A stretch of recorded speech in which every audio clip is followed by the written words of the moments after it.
निवेदन द्यायला आलो होतो। आम्ही मागील 10 ते 15 वर्ष झालं पूर्ण उदगीर हे अतिक्रमणाच्या विळख्यामध्ये अडकलेलं आहे।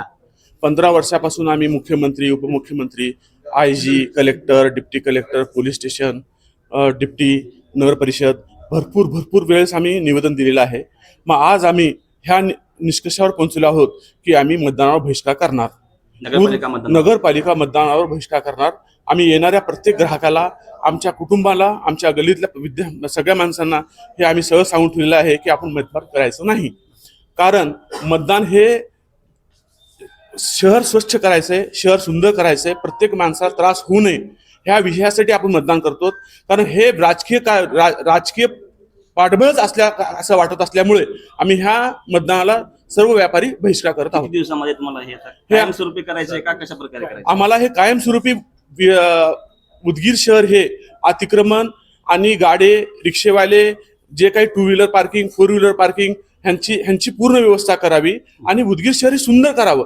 फक्त पाणी, नळ कनेक्शन दिलं, पाणी दिले आणि उदगीर शहर फार स्वच्छ केलेलं आहे, याबद्दल आमचं दुमत नाही।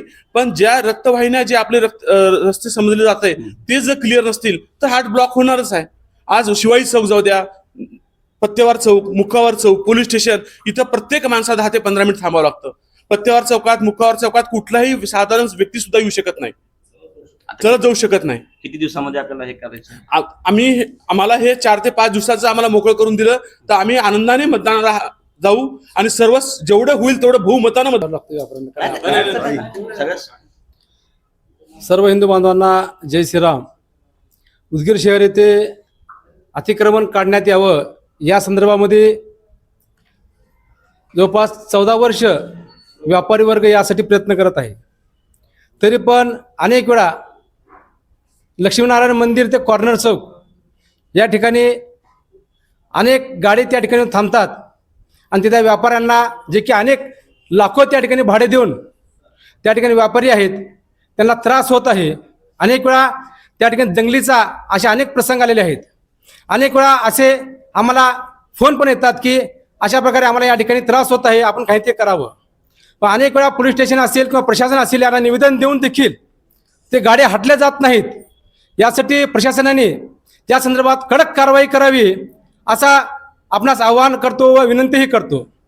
या संदर्भामधील अनेक वेळा निवेदन दिल्यानंतरही त्या ठिकाणचं गाड्या हटत नसल्यामुळे त्या ठिकाणी अनेक वेळा वातावरण तंग होऊन तिथले जे व्यापारी आहेत अनेक वेळा परेशान होत आहेत। याचंही आपण थोडंसं भान ठेवून या ठिकाणी काहीतरी उपाय करावा अशी आपणा सर्वांना विनंती करतो। नाहीतर या आपलं जे मतदान आहे याच्यावर सर्वजण बहिष्कार टाकण्याचा निर्णय सर्व व्यापारी वगैरे घेतला आहे, याचाही आपण काळजी घ्यावी आणि यांचं लवकरात लवकर तोडगा काढण्यात यावा अशी आपणास विनंती करतो। जय श्रीराम। छोटा प्रश्न, मी पण एक व्यापारीच आहे।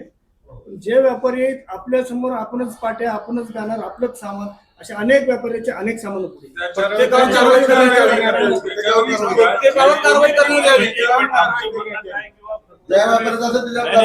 आमचं म्हणणं गाडीवाल्याला हटवा हे म्हणणं नाही, अतिक्रमण हटवा। आमचं विशेष पूर्णतः हटवायला पाहिजे। पत्रकारांना कसं आहे, लिहून हे करतात, त्यावेळेस कसं आहे, ज्यावेळेस तुम्ही पत्रकारासोबत जर तुम्ही समर्थन केलं तर त्यांना पण बळ येते। त्याचा बोर्ड असेल, त्याचा काही सामान असेल ते अतिक्रमण करण्यात यावे। प्रत्येकावर कारवाई व्हावी, व्यापारी असो कोणी असो। गाडीवाला सुद्धा व्यापारीच आहे। नालीच्या समोरला अतिक्रमण करण्यात यावे। आपण आता एवढे जण आहोत, आपण बरेचसे व्यापारी आहोत। सुरुवात जर समजा आपणही स्वतः केलं, आपल्या दारापुढे आपणच काही थांबणार नाही। गाड्या वगैरे जे ग्राहकांचे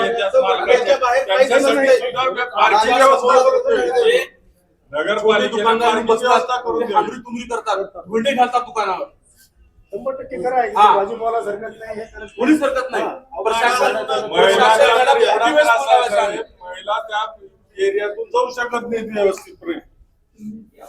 गलिच्छ भाषेमध्ये कमेंट केलं जातं, केला म्हणलं जातं, लाल टमाटर म्हणलं जातं। हे किती दिवस चुप बसायचं आम्ही? मोठे खेळ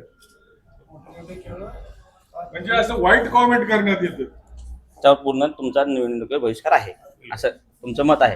7 दिवसाच्या आत तुम्ही? आमचं मत आहे की 5 दिवसाचं अल्टिमेट दिलं, 5 दिवसाचा आम्ही अल्टिमेट दिलेलं आहे। 5 दिवसात आता 7 दिवस अगोदर झाले, आता 5 दिवसातच द्यावं 5 ते 7 दिवसामध्ये जास्त आमचं म्हणणं एक 3-4 दिवस जर आम्हाला निवडणुकीच्या अगोदरपर्यंत जर सगळं जर क्लिअर झालं तर आम्ही स्वतः पण सगळेजण मिळून मतदान होण्यासाठी प्रचार करू 100%. पण असं होऊ नये की प्रचारापर्यंत त्यांनी ती भूमिका घ्यावी, नंतर पुन्हा जैसे ते होईल.